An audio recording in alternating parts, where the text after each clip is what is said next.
You said in your written testimony that while diplomatic security officials had taken steps to enhance performance management, they had not yet conducted the review that GAO recommended in 2009. How would a strategic review help the State Department with its diplomatic security mission to be ready for attacks after Benghazi?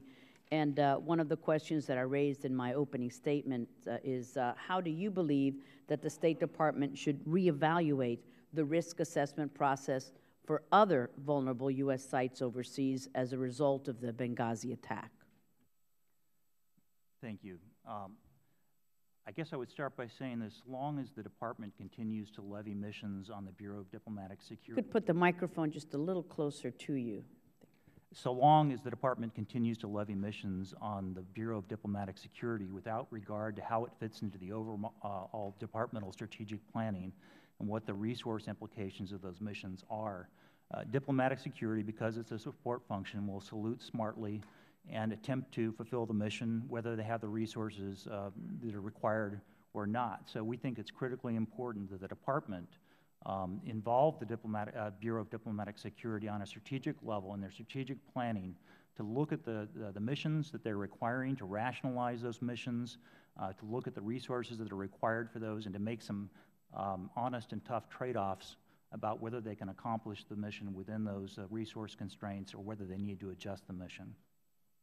Well, you discussed the dangerous posts, Egypt and Yemen.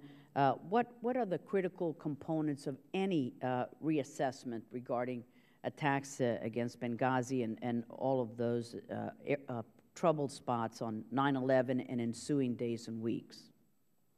Well, first of all, the work that we did found that there were a number of areas where the capabilities of the Bureau of Diplomatic Security were not where they should have been. And I mentioned some of the staffing shortages. Over a third of their offices, for example, domestically, that had over 25% vacancy rates.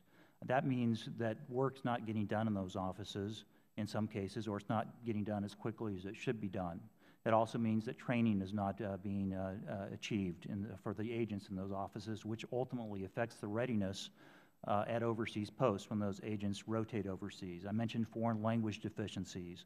That's an area that needs to be addressed as well. As a matter of fact, we found in some of our field work at a post of strategic importance to the United States, a security officer received a telephone call from an informant and transferred that call to a locally employed staff person at the embassy because she didn't speak the language. That could have compromised the informant's identity, could have even threatened the informant's life. So it's critically important that they have those language skills. We found experience gaps. Over a third of the officers in positions overseas were at grade levels below that was designated for those positions. That means that those officers didn't feel as prepared to carry out those duties as they would like to have been. It also means that managers, leaders, are distracted from their more strategic responsibilities to have to train those people and bring them up to speed. So a number of challenges that need to be addressed, and again, we think it all comes back to strategic planning at the departmental level. Well, thank you very much. I yield back the balance of my time, and I hope that all of our members are able to read the thorough report from GAO. Thank you very much for your time.